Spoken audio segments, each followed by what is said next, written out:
Friends, આજે હું તમારી સાથે શેર કરીશ બાસુંદીની રેસીપી.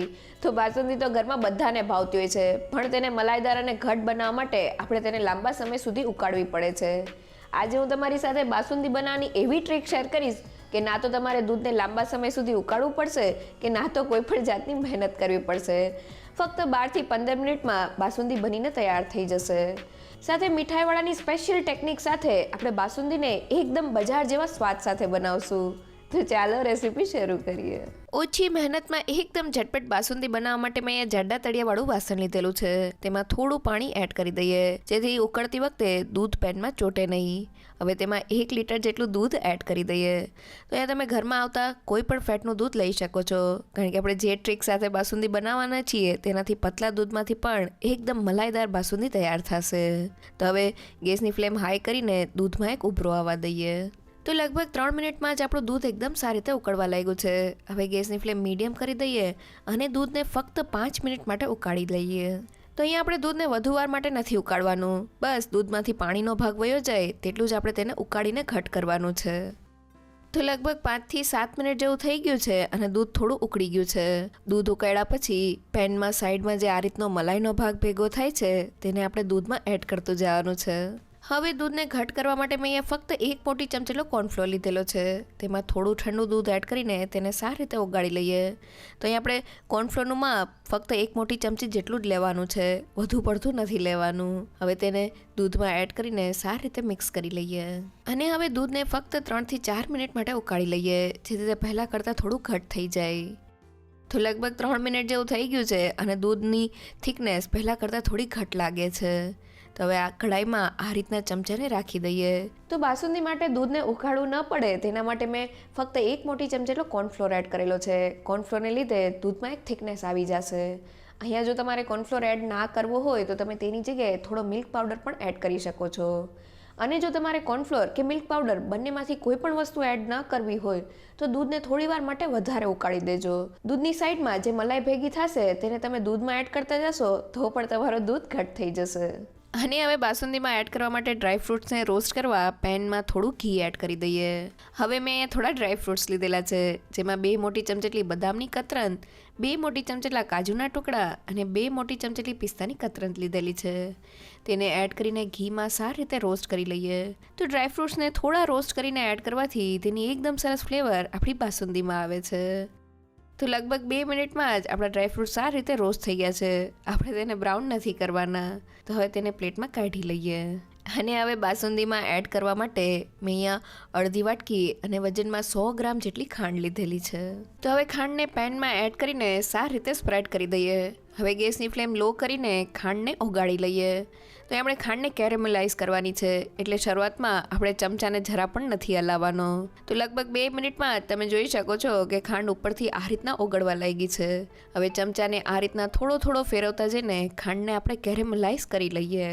તો બાસુંદી બનાવતી વખતે ખાંડને ડાયરેક્ટ એડ કરવાની જગ્યાએ આપણે ખાંડને જો આ રીતના કેરેમલાઇઝ કરીને એડ કરશું તો બાસુંદી એકદમ ઘટ તૈયાર થશે. સાથે કેરેમલાઇઝ ફ્લેવરને લીધે બાસુંદી સ્વાદમાં એકદમ ટેસ્ટી બનશે. તો લગભગ 3 મિનિટમાં જ આપણી ખાંડ એકદમ સારી રીતે ઓગળીને આ રીતની બ્રાઉન થઈ ગઈ છે. આ સમયે આપણે ગેસની ફ્લેમ લો જ રાખવાની છે, જેથી આપણી ખાંડ જરા પણ બળે નહીં. અને હવે ઉકળતી બાસુંદીમાંથી ચમચાની મદદથી દૂધને લઈ લઈએ અને ખાંડના મિક્સરમાં એડ કરી દઈએ. તો મેં 3 થી 4 ચમચા જેટલું દૂધને એડ કરી દીધેલું છે. હવે ખાંડને દૂધમાં એકદમ સારી રીતે ઓગાળી લઈએ. તો ખાંડ કેરેમલાઇઝ હોવાને લીધે શરૂઆતમાં ઓગાળતા તેને 1 થી 2 મિનિટનો સમય લાગશે. તો લગભગ 2 મિનિટમાં જ આપણી ખાંડ એકદમ સારી રીતે દૂધમાં ઓગળી ગઈ છે. તો એ બાસુંદીને ક્રીમી અને થીક ટેક્સચર દેવા માટે મેં અહીંયા 1 વાટકી અને વજનમાં 100 ગ્રામ જેટલો માવો લીધેલો છે. તેને એડ કરીને સારી રીતે મિક્સ કરી લઈએ. તો જેને એકદમ સહેલું માપ 1 લીટર દૂધ સાથે આપણે ફક્ત 100 ગ્રામ જેટલો જ માવો લેવાનો છે. માવાથી બાસુંદીમાં એક થિકનેસ અને ક્રીમીનેસ આવશે, જેનાથી તેનો સ્વાદ એકદમ બજાર જેવો આવશે. તો લગભગ 2 મિનિટમાં જ આપણો માવો મિક્સરમાં એકદમ સારી રીતે ઓગળી ગયો છે. તો હવે તૈયાર થયેલા મિક્સરને લઈ લઈએ અને ઉકળતી બાસુંદીમાં એડ કરી દઈએ અને સારી રીતે મિક્સ કરી લઈએ. અને હવે ખાંડ અને માવાના મિક્સર સાથે બાસુંદીને ફક્ત 2 થી 3 મિનિટ માટે ઉકાળી લઈએ. તો જનરલી બાસુંદી બનાવતી વખતે આપણે દૂધમાં જ ખાંડ એડ કરી દેતા હોઈએ છીએ.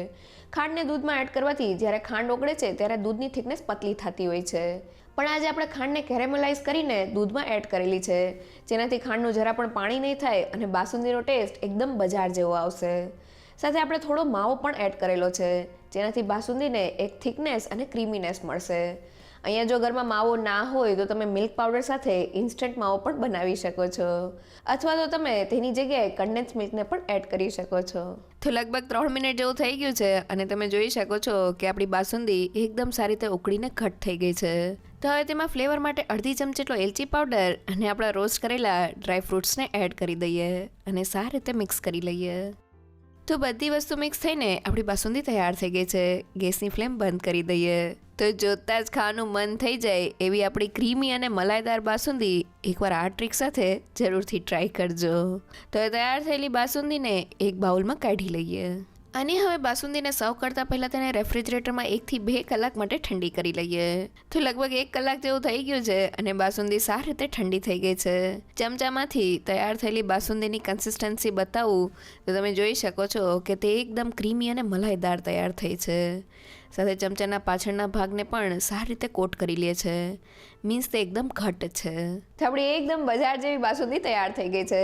તૈયાર થયેલી બાસુંદીને આપણે રેફ્રિજરેટરમાં થોડી વાર ઠંડી કરીને પછી સર્વ કરવાની છે, જેનાથી બાસુંદીનો સ્વાદ તો વધી જશે પણ તેમાં એક થિકનેસ પણ આવી જશે. તો તૈયાર થયેલી બાસુંદીને સર્વ કરી લઈએ.